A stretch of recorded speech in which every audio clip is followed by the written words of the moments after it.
Monotype. Welcome to Creative Characters from Monotype, the show where we meet the people working at the intersection of type and everyday life. I'm your host, Kadley Goslin, and today I'm hanging out with Ilana Griffo and Katie Johnson of Goodtype. Goodtype is a place for type lovers, artists, and designers to connect and learn. Ilana and Katie host digital courses and meetups in real life about the business and art of design and lettering. They also share business tips and design inspiration on their Instagram account. These two are obsessed with helping artists and designers find their unique style. They actually even wrote a book about it that's coming out next week. It's titled, Follow Your Art, Uncover and Unleash Your Creative Voice. Here's Katie on the goal of their book. Our take is kind of like exploring, okay, how do we step back and like look at the whole creative person? And we look at like all of your traits, your inspirations, your tastes, all sorts of influences, and we kind of look at what unique cocktail, or we have a lot of food metaphors, what kind of unique like sauce recipe you have, and then how you can take that and then sprinkle it across everything you do. Carl is here to preview this episode with me. Hi, Carl. Hey, Kadley. I know the answer to this question, but how's the snow out in Colorado? It's non-existent, but we persist. Hopefully, by the time this airs, you've gotten some, but you're an avid skier, and I know this season's been a little rough on you, huh? It has, but you guys have been having a great time on the East Coast, so that's good. We have, for once. Well, there's no smooth transition from the snow drums. Ooh, that's good. To Katie and Ilana, except that they are a big freaking ray of sunshine, aren't they? They sure are, honestly, yeah. Speaking with them is always just an absolute blast. I know when they came up to us at Max this past year, I think we were like all kind of tired and dragged out, and they came up and they were like, "Hi, guys." We were like, wow, I don't know how to match your energy right now, but they're just two of the most fun and positive type lovers you could hope to meet.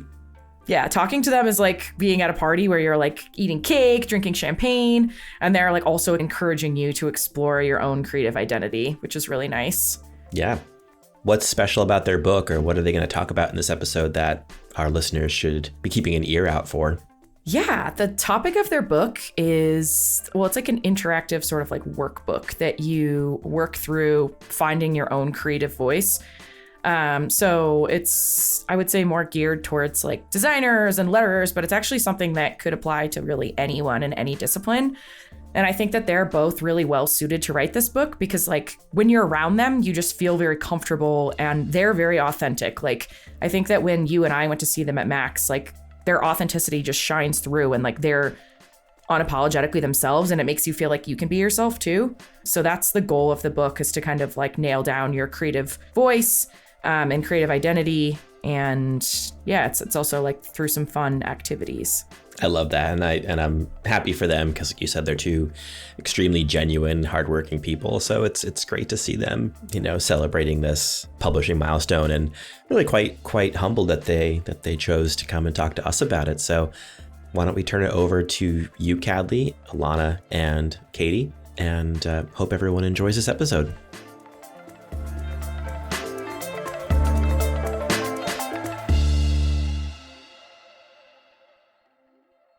Today, I am here with Katie Johnson and Ilana Griffo of Goodtype.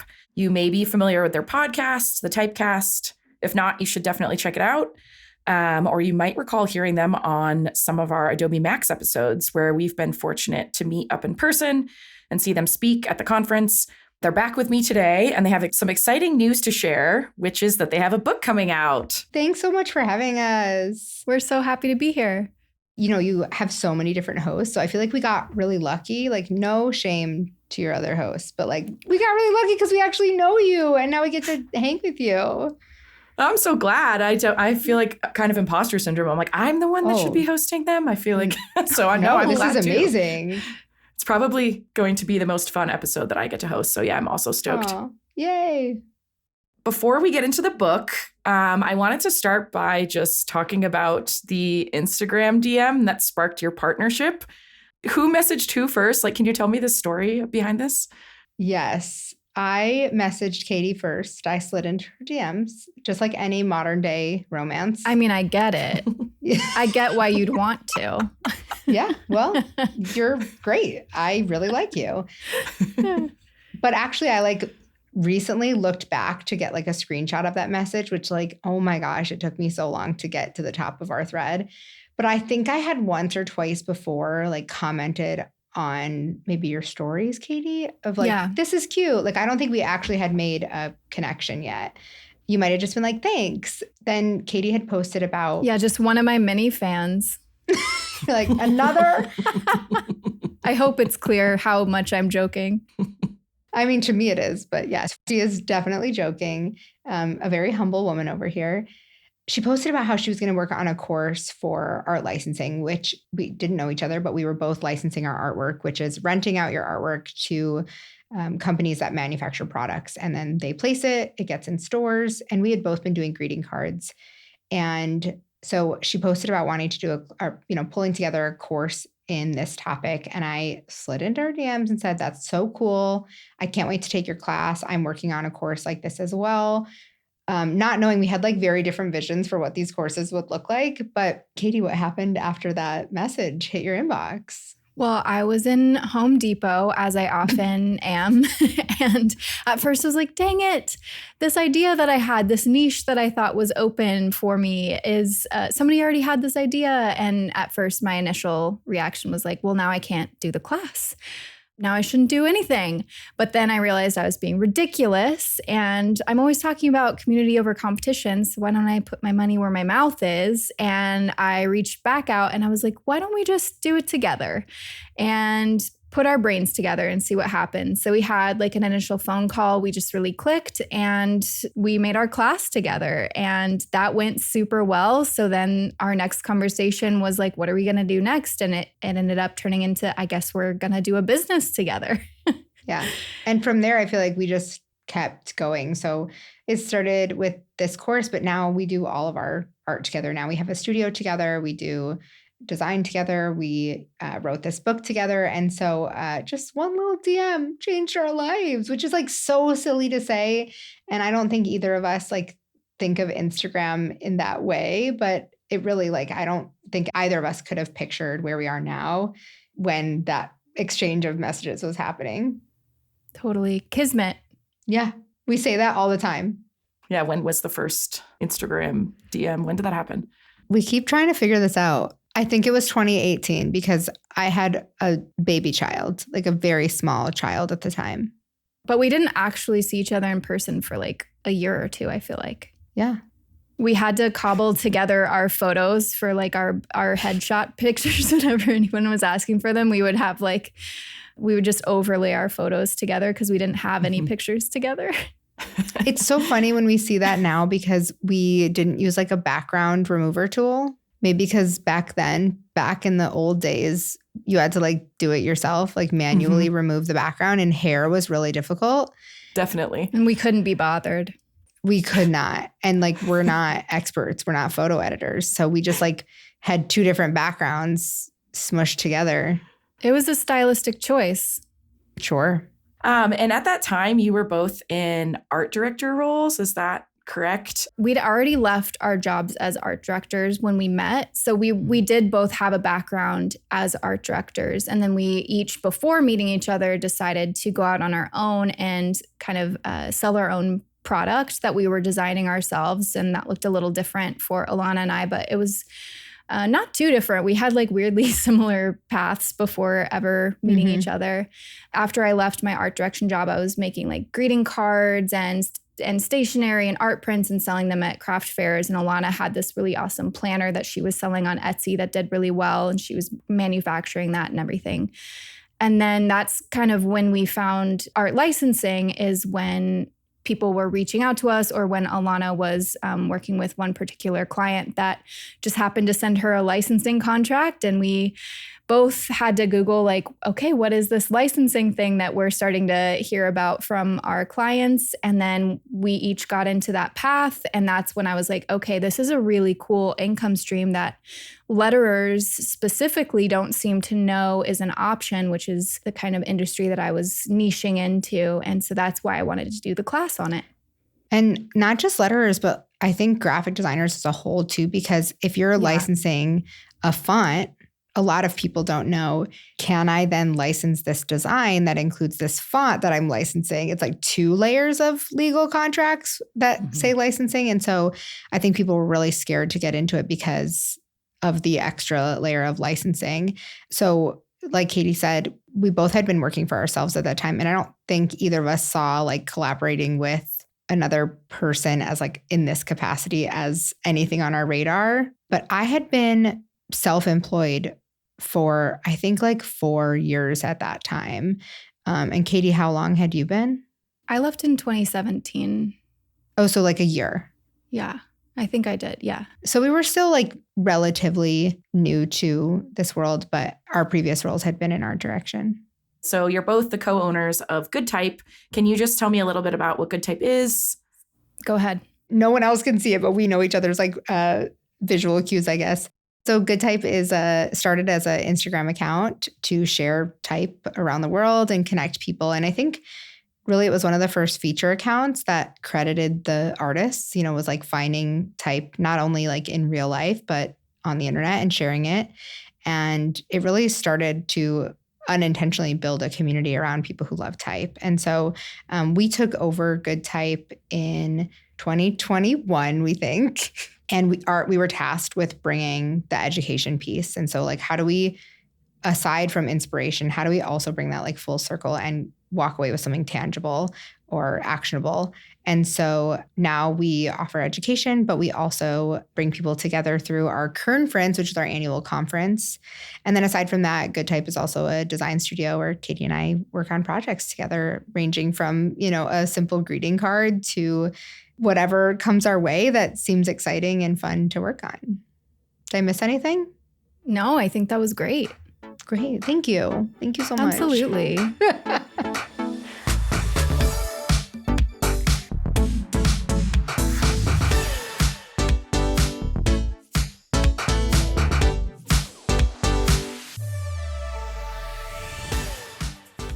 What is your vision for Goodtype going forward?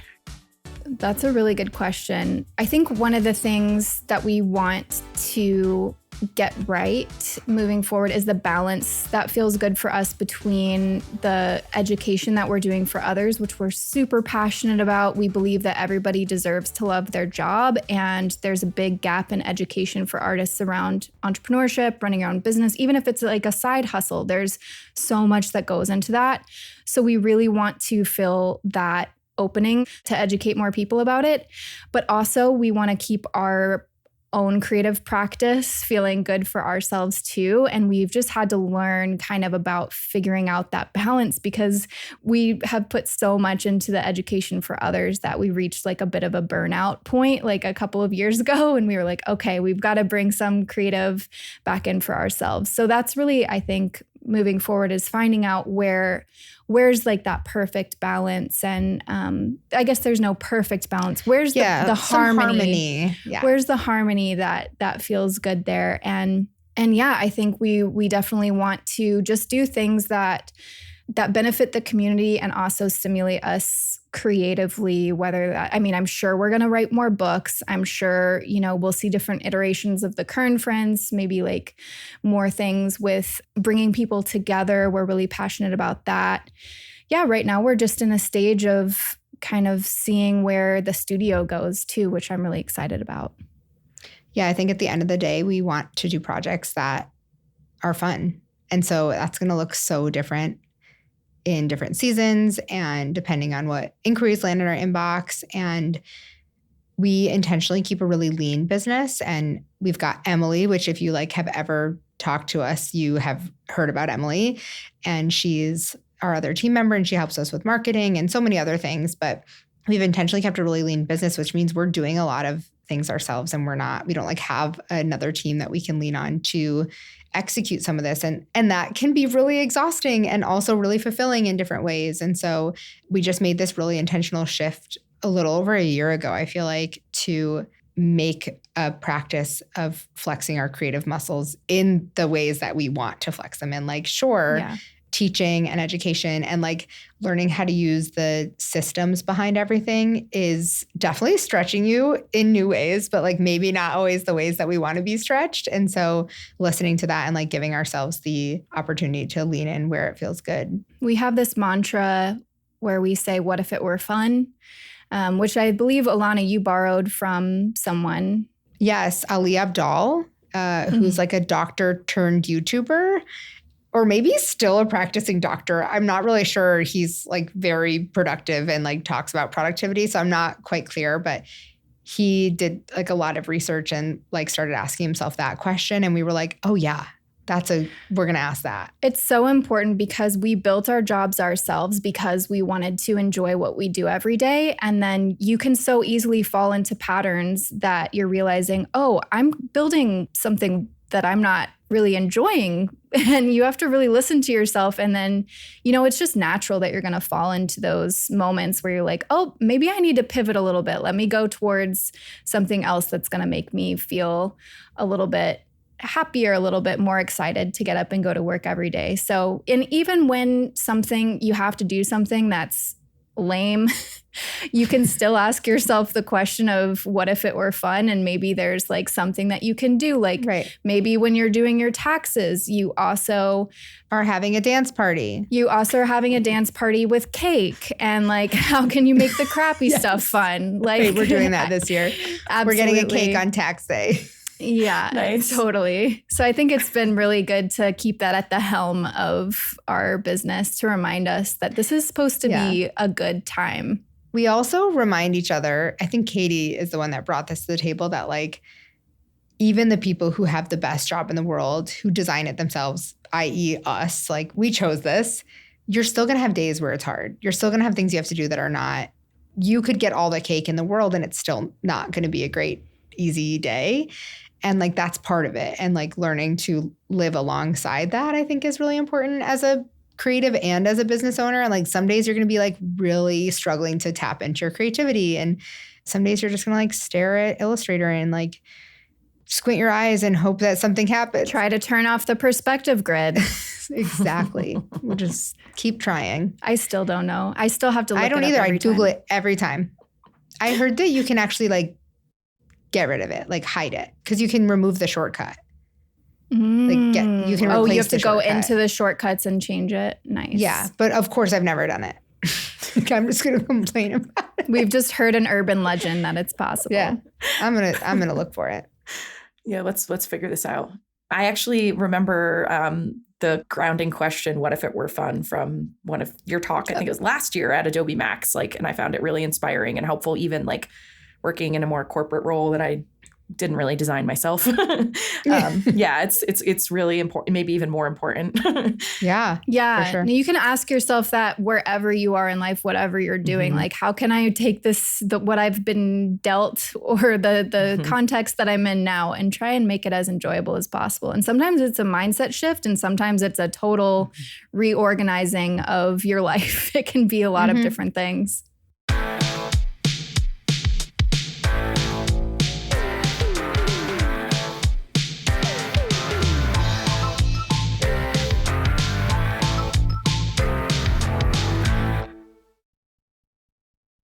Another big question that you both focus on is, how do I find my style or my creative identity? And that is kind of like the crux of this book that you worked on, right? So yes. When did you realize we need to write this? Our book is called Follow Your Art, Uncover and Unleash Your Creative Voice. So about 3 years ago, we were kind of planning out our year and we knew we wanted to write a book. So we were kind of brainstorming topics, but it didn't take very long at all to arrive on this topic because it was the number one question that we'd gotten in our career as educators, that we'd asked ourselves over and over as artists. It's such a top of mind question for everyone in the industry. So how do I find my style. And that really, as soon as we kind of got to that question, we were like, obviously the book's going to be about that. Did you feel like it was kind of an instant thing, Ilana? That's how I experienced it. No. You're like, it didn't go down that way. No, it did from your perspective for sure. So I am the messy first draft and Katie is the spit shine or spit polish. I don't know. I can't remember which one you say. Either way, there's spit involved. It's kind of gross. Either way, it sounds kind of disgusting. I was like replaying that in my head as I asked it, like, they're both spit. I knew what you meant.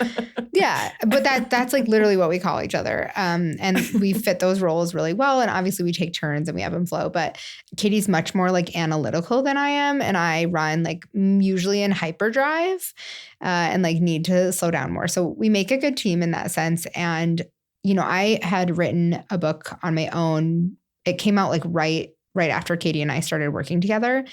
And I, again, knew I wanted to do another one. And so Katie was like paying more attention to what people were asking us.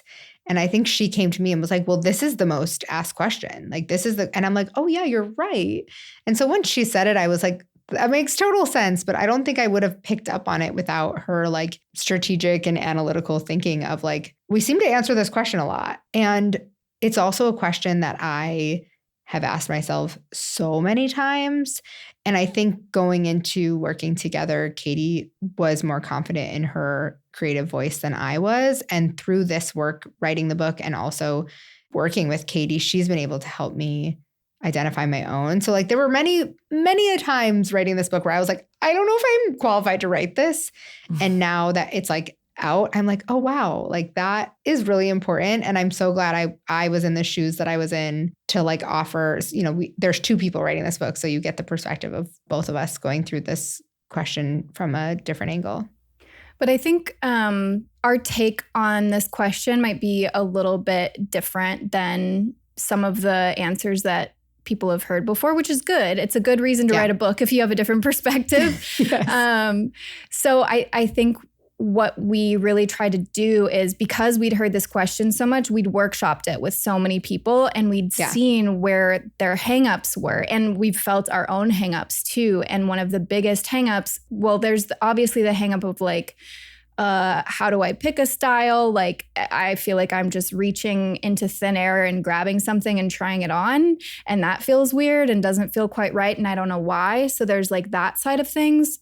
And then there's the side of things where you feel like you're getting stuck inside a box when you're trying to pick just one style. Like style to most people means one aesthetic, one singular way of expressing yourself visually. So one color palette, one or two fonts.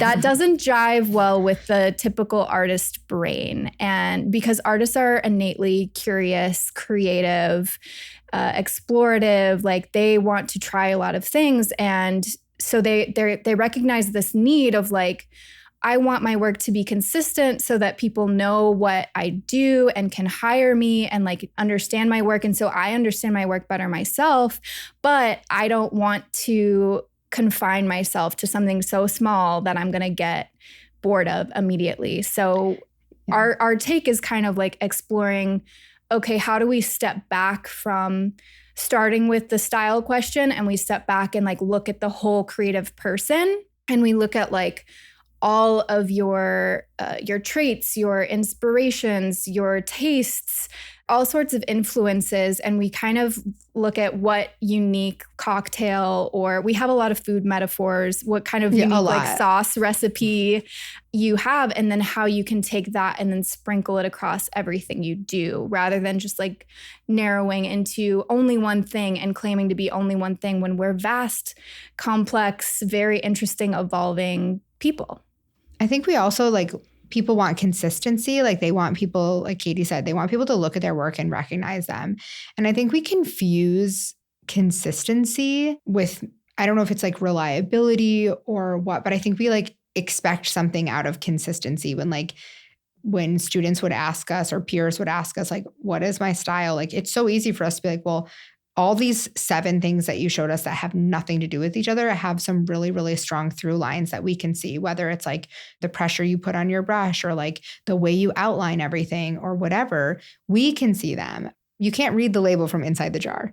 And so they're just like looking for someone to guide them through it. And so we really set the book up to be a way for you to like go on this journey with some like hype girls like cheering you on and giving you prompts, but we can't give you the answer. You have to like go through the actual steps to do it. You actually have to write in the book, which I know, especially as like graphic designers, people who love type, like scary, like put pen inside the book, like, you know, but it's really fun. It's really colorful and I'm really excited for people to hold it.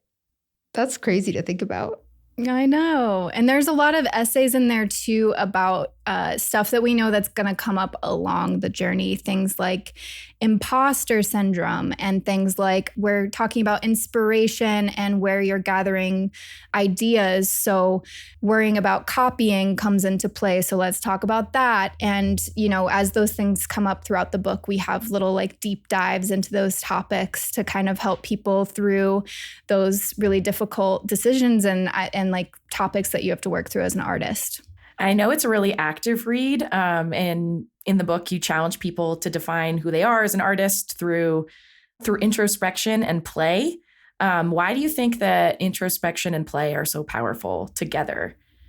It's a good duo. Honestly, I feel like one without the other is not the full picture. And I love that you picked both of those out because I don't think it necessarily is like the difference between you and me, Ilana, because you're not like all play, but I feel like you're better at it than I am sometimes because I'm just like so analytical about things. Mm-hmm. And it's really difficult for me to let my guard down. And I've been really working on the playful side of myself. I've been so impressed with how Katie has been doing this too.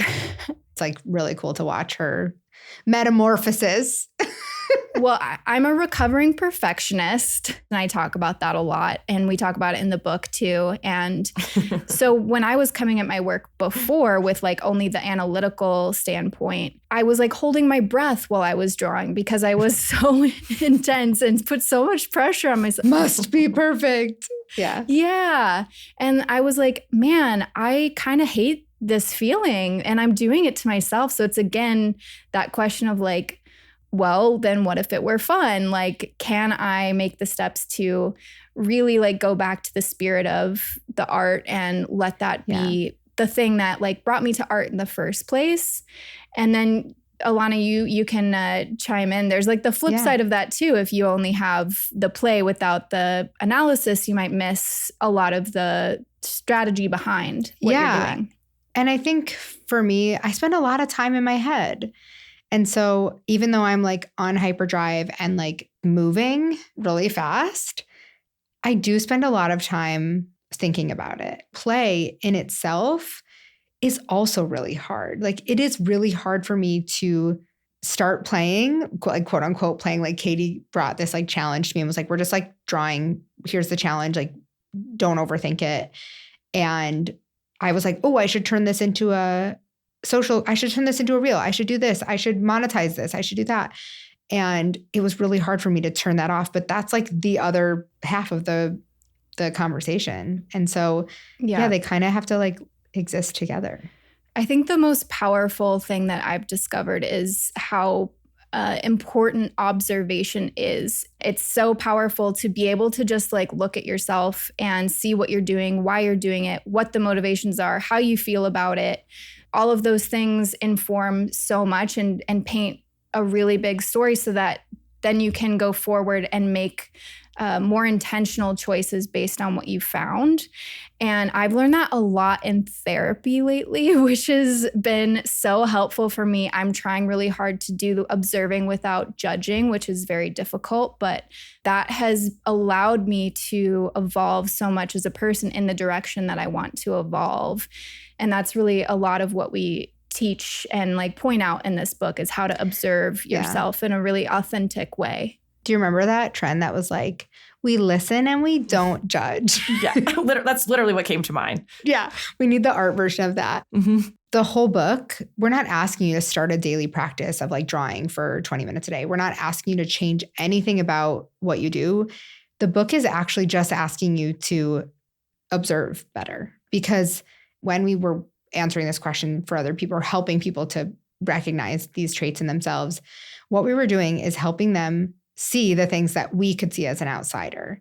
And so it's like really hard to do on your own, is to say like, oh, well, I notice X, Y, and Z. It's like those things are so like innate to who you are that you might have like kind of missed them because you haven't observed them. And so the whole book, we're basically saying, hey, you play because you're an artist, you're a creative. So like you play. But you want to answer the question, what's my style? How do I identify my style? How do I say it out loud? How do I tap into it? How do I use my voice? And so we're literally just saying like, hey, if you look at this, what do you notice about your own work? And I don't know why it's hard to do. Like Katie had to point things out to me and now I see them and I'm like, oh, duh. But it was really hard for me to like pull those out without the tools to break it down. It's hard work. Well, you live in your own head and you think that everybody's thought process or everybody's way of being creative is the same as you because that's your experience. So you project that this is the average experience, or this is like, it's an unoriginal thought because, well, doesn't everybody think this way? Mm-hmm. That's why it's really helpful to bring in somebody else. And we do have multiple times in the book where we're like, you're going to need to sit down with a friend.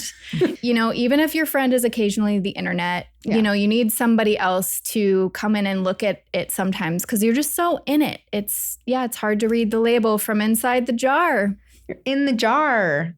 It's hard to be in the jar. How did you structure and like come up with the activities and like the different sections and structure of the book? Well, this is pared down from like 8,000 pages of ideas. I feel like Katie did the much more structuring than I did because her brain works so much better that way. I am the messy first draft and Katie can come in and be like, this is the beginning. Well, this is the middle. Yeah, the structure just came out of like, I was trying to be as linear about this process as possible and help guide people down this journey of like, okay, once you do this part, this question's going to come up. Once you being linear about something that's not linear. Right. ChatGPT told me my strength is making systems out of magic or like taking, it's so flattering. Yeah. ChatGPT is like, wow, you're amazing. Have you ever looked in the mirror and just thought, wow? And like, there was a seed of truth in that. It might have been embellished a little bit, but to where like, you know, creativity is a very chaotic thing. It's all over the place. Yeah. And I think it's fun because I'm a nerd to like take that chaos and try and figure out how can we wrap our heads around this in some way. And that makes my head hurt. I tried to keep it really linear, and we have this really fun part right in the center where we are focusing fully on the play. So we like take all the pieces out and we're like, okay, now you're not allowed to analyze for a little bit. Let's just make some art. And that's where you draw in the book. And we came up with like a bunch of these really fun prompts. And some of them were based on prompts that we've done as artists like throughout our careers. And like some of my favorite ones that I've done at workshops or like versions of those little twists on it that just like get you to do something unexpected that you probably wouldn't have normally done. Like creative icebreakers almost, like icebreakers for your creativity. Yeah. Like one of them might be like, okay, you're going to draw like an apple but you have to do a different like way of rendering texture every time. Or like one of them is just like draw something at the bottom of the ocean. Draw this 3 times, but like infuse a different like feeling into it every time. So it's just these like really fun creative exercises. And we had like a bajillion of them. And our editor was like, okay, we're gonna have to cut this down a little bit. We don't want to overwhelm people, but I think that's one of my favorite parts of the book for sure. That's the part that intimidates me the most. That's the part where I'm like, can I skip this? I mean, like I wrote it too. Of your own book. I mean, it's like, it's the part that I know if I didn't write it, I would struggle with the most. Yeah. And it's the part that I know. Well, that's relatable. Yeah. It's the part that I think other people will as well. Like reading is easy. Mm-hmm. Taking action is a lot harder. So Definitely. Good luck to everybody. Yeah, but the benefits of doing it are it's worth it. Going to be great. And it's going to be fun if you just it's really fun. Let loose a little bit. I think we kept that in mind too, is like, they're not challenging activities. Like the things Katie is describing, like they're supposed to be fun and like something you can do in a sitting, and like you could put on a 10-minute timer and do them. They're not like, this book is like your little private, you don't need to show anyone. We could put a lock on the next edition like they used to have on diaries. I love that. But I think that we kept that in mind too, is like, we want this to be like fun and easy. We don't want this to be like you sitting there feeling like you can't possibly do it. They should be fun. If you're not having fun with them, like take a break, put on some music, and come back when you're in the right headspace to like just let go. Or ask yourself, what if it were fun? And then make those changes to exactly. Get some cake. Yes, exactly. Yeah. Change your environment. And try again. Bring a friend. Do it in crayon. I feel like that helps too. Then like nothing's going to be perfect because it's crayon. Mm-hmm. Sometimes just changing what you're actually drawing with makes the biggest difference. What was the most joyful part of creating this book? What was the hardest part of creating it? Joyful for me was working with Ilana. Oh my gosh, so sweet. And the worst part was working with Ilana. No, just kidding.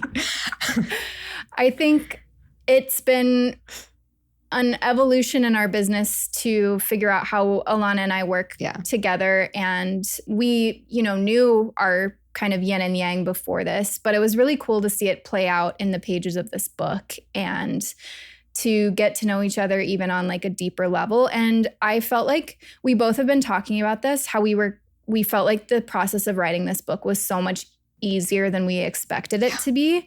It wasn't easy. Like we put in a lot of work, but it felt like we were truly sharing the load of it, which like it would have been a much different process. And I would have also been like much more in my head if I were to have done it by myself. So, and I think that is part on our publishers too. Like I think we had a really good fit, and our agent as well. It's like they gave us the freedom that we needed and the timeline that worked, and we got lucky in that sense. And it's still hard to write a book, but I think we were like, it felt really good. Yeah, it did. Do you have a hardest part, Ilana? What's your thorn? That was the rose. The rose and the thorn. Yeah, nice. Yeah. We had to find how we wrote together in a way that reflected us both. And like Katie said, like we've already worked together. We like have written, hundreds of emails together, or like sales pages and like client things. And the way this worked out, it ended up like being a really great lesson. And there was like a time where I wrote a draft, and then Katie did her spit shine. Katie spit on the draft and was like, let's fix this. I maybe spit a little too much on that particular one. She didn't, but I was like, I was feeling nervous. Like, how do we make sure this sounds like both of us? And so strategic Katie was like, well, here was the first draft. Like she had saved it and hadn't like erased it, and was like, let's compare them and figure out. And I read them and I was like, that's perfect. And to me, that was like such a good lesson of like, we have each other's best interests in mind, and we really have found a way to work together and like coexist and like share our thoughts. And we included asides in the book where like there's something, the book is written from one voice because it would be really confusing if like every chapter was different, and then we wouldn't get to like include everything. But we have like asides where each of us get to tell a story that's only from us. And so that was a nice way for us to both make sure we had some personal touches in there that didn't like umbrella us into being one human, even though like we have the same haircut and like we're around the same height. You know what I mean? So I feel like that was the challenge, but it wasn't like no tears were shed. It wasn't only spit. Only spit. How do we work through this, and like what does the best outcome of this look like? But I would say it was fun. Yeah. And we would do it again. For sure. Would do again, will very likely do again. Yeah, planning to do it. It's already in the early planning stages. Maybe.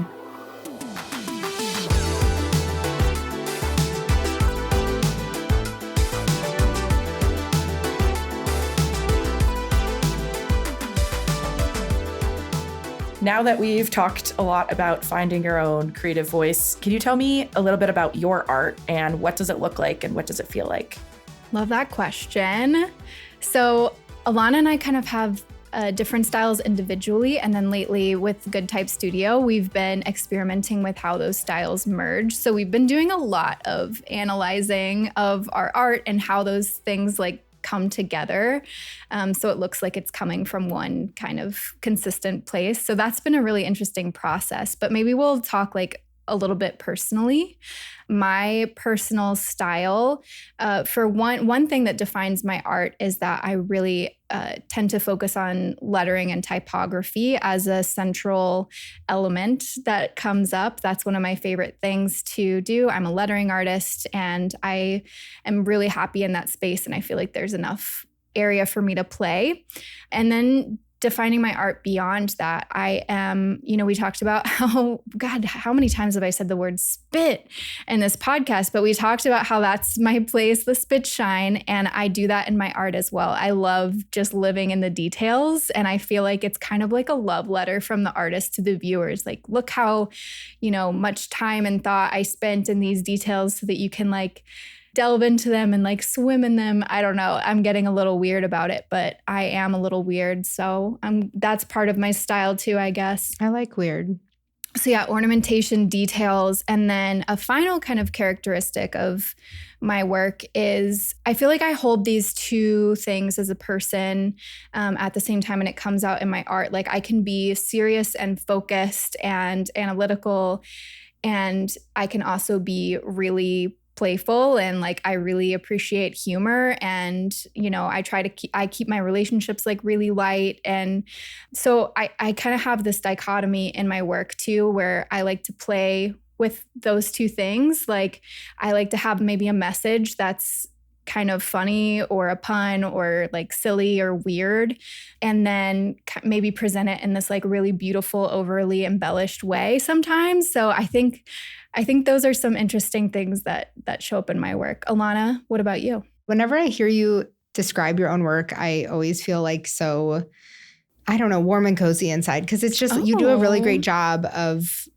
I guess that's why we wrote the book. It's like, yeah, say you've read the book, huh? but also you wrote it. Like, we wrote it together, and like I think Katie's just always had a really great, I guess it's that introspection. I was like hearing her describe her own work, and I wouldn't say we're like polar opposites in this way, but one time I said to Katie that like my work was feeling really cute, and she was like, "Why are you saying that like it's a bad thing?" And especially through this process, I realized that a lot of my work and the work that I enjoy making the most is like more rudimentary lines, more geometric, much more flat than Katie's work, but also really cheerful. And like give me an inspirational quote. Like I love it. Give me a Hillary Duff bop. Okay. And I'm really happy.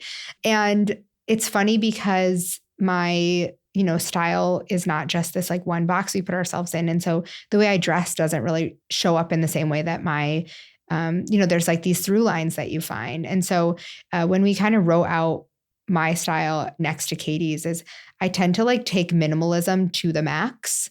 And Katie is much more on the maximalism side, and like including so many things that you could get lost in her work. And I tend to be a lot happier when things have a really structured and organized like home. And I like things that like don't really, they talk to each other, but like in a really simple and calm way. And I find just I continually gravitate towards things that are like uplifting and geometric and really simple. I think it took me a while to kind of see those in a good way instead of seeing them in like it's so simple and easy. I really, that makes me happy. But I think what your work does really well too is that it invites other people in, and it's super approachable, and it's like not trying to be this super avant-garde, like kind of work that is trying to be designy for like designy sake. It's just like, this is for the people. It's for, a lot of the times it's like for the girlies, and yeah, I really enjoy that about your art. And I think a lot of other people do too. And I think it took writing this book and being able to go through this process to say like what Katie's saying with confidence instead of saying like it in a negative light. Like I think we often do that. It's like, well, it's so simple, or, oh, well, my work's so detailed, or like my work is not realistic, or things like that. And we kind of talk ourselves out of confidence. And I think the goal that we want people to get when they get to the end of the book is to feel confident in the range that they have in their work and be able to say it like kind of succinctly. I'm sure people can't picture what my work is just like out of thin air, but we want to give them some like parameters of where they would find it. And so, yeah, I think we each bring something really different to the table. And then when we work together, there's like bits of that. Like I might contribute something that's a subtle pattern, and Katie might contribute the words, and Katie might focus on the flourishes while I focus on like the container that it sits in. And so it's been fun to figure out exactly where we both stand and then how to make them overlap. Yeah, that sounds like a good topic for book number 2. Like working within a team once you have defined your... We've talked about that. Might be on the list. Yeah. Is there a typeface that you think represents, if you had to choose just one, each of your unique creative voices? You know what I'm going to pick, Katie? Brandon Grotesque. Exactly. Yeah. I used it so much in college, and I like can go back to it and I'm like, it still feels good. How can you pick a favorite though? Truly. I don't feel super attached to like any single typeface because there's so many. I want to like try them all. Yeah, I have like favorites that seasons. I have seasons, I guess. You like associate them with certain times of your life. Right. It's like a CD. Or I wrote the headers of my business plan in Rubber Boots by Drew Melton. I knew it. And I'm currently working on my first typeface, though. I'm in a crash course on type design, which has been so fun. Not like I'm going to be like, my own's my favorite, but I feel like it just feels so much like me. Katie. It's a style that I letter in all the time. So it feels really fun to just like make it official. Are you going to name it Katie? I was literally talking to a professor though today about how to name it because it's been driving me freaking crazy. I haven't asked you about that yet, but I actually was thinking about it and I was like, she's probably going nuts trying to think of what she's going to name it. But usually that stuff comes naturally. And there's so many names have already been used is the problem. Yeah. Like every time I come up with something, I'm like, that's perfect. I give it a quick Google and I'm like, well, not that one. So it's back to naming Lumiere all over again. No, that's what you should name it. It is a really thin weight and it's very condensed and narrow. It's a serif. And it's a serif. It feels like Victorian-y influence a little bit. It's not like crazy over the top with the embellishments, but it's definitely got a Victorian flair to it.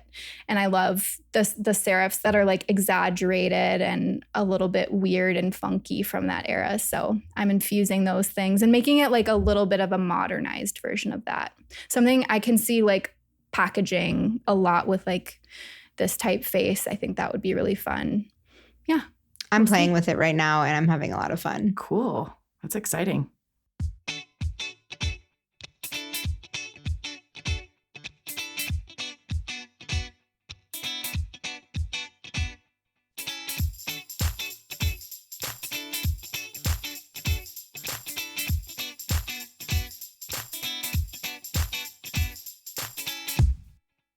You have a fun pre-order giveaway going on with the book right now. Can you tell me about it? Yes, absolutely. So the book officially comes out on March 17th.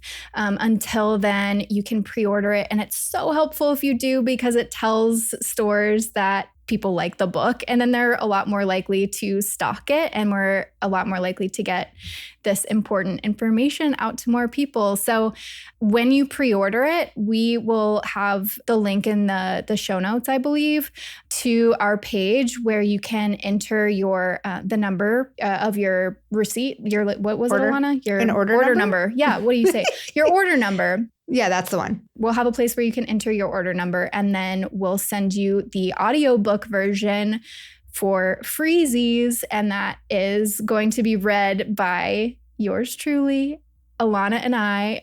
So if you've liked what you heard here, it's going to be read by like, if we said Tom Foley and we were like, it's going to be read in the best accent. So Tom, let us know if you want to come for the next one. Yeah, let's do it. Try an Irish accent. I'm sure you could nail it. I'm not going to do that because I will. Maybe we'll change throughout so you're never bored. Yeah. But we would be I so like that. grateful if you pre-ordered. And if you're listening to this after March 17th, I'm sure we'll still have the audiobook available that you can add on. So yay, we can't wait for you to hear it and read I it. can read to you before bed every night. Yeah.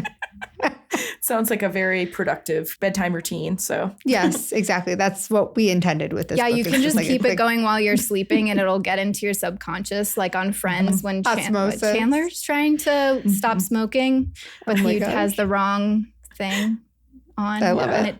Yeah, it's going to be like that. but yeah, at the end you'll know exactly, you'll have your whole creative voice planned out. You'll have it done.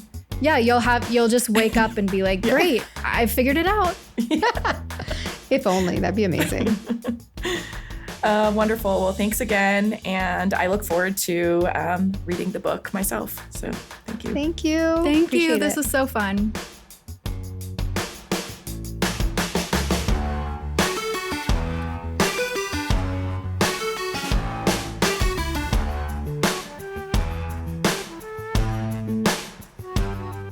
To see what Katie and Ilana are up to, follow Goodtype on Instagram or check out their website at goodtype.us. To pre-order their book, go to the link in our show notes. Thank you, as always, for listening. If you like our show, please subscribe, rate us, and share us with a friend. Creative Characters is brought to you by Monotype. It's produced by Christopher Olin and Mia Sullivan. We'll be back in a couple of weeks. Take care.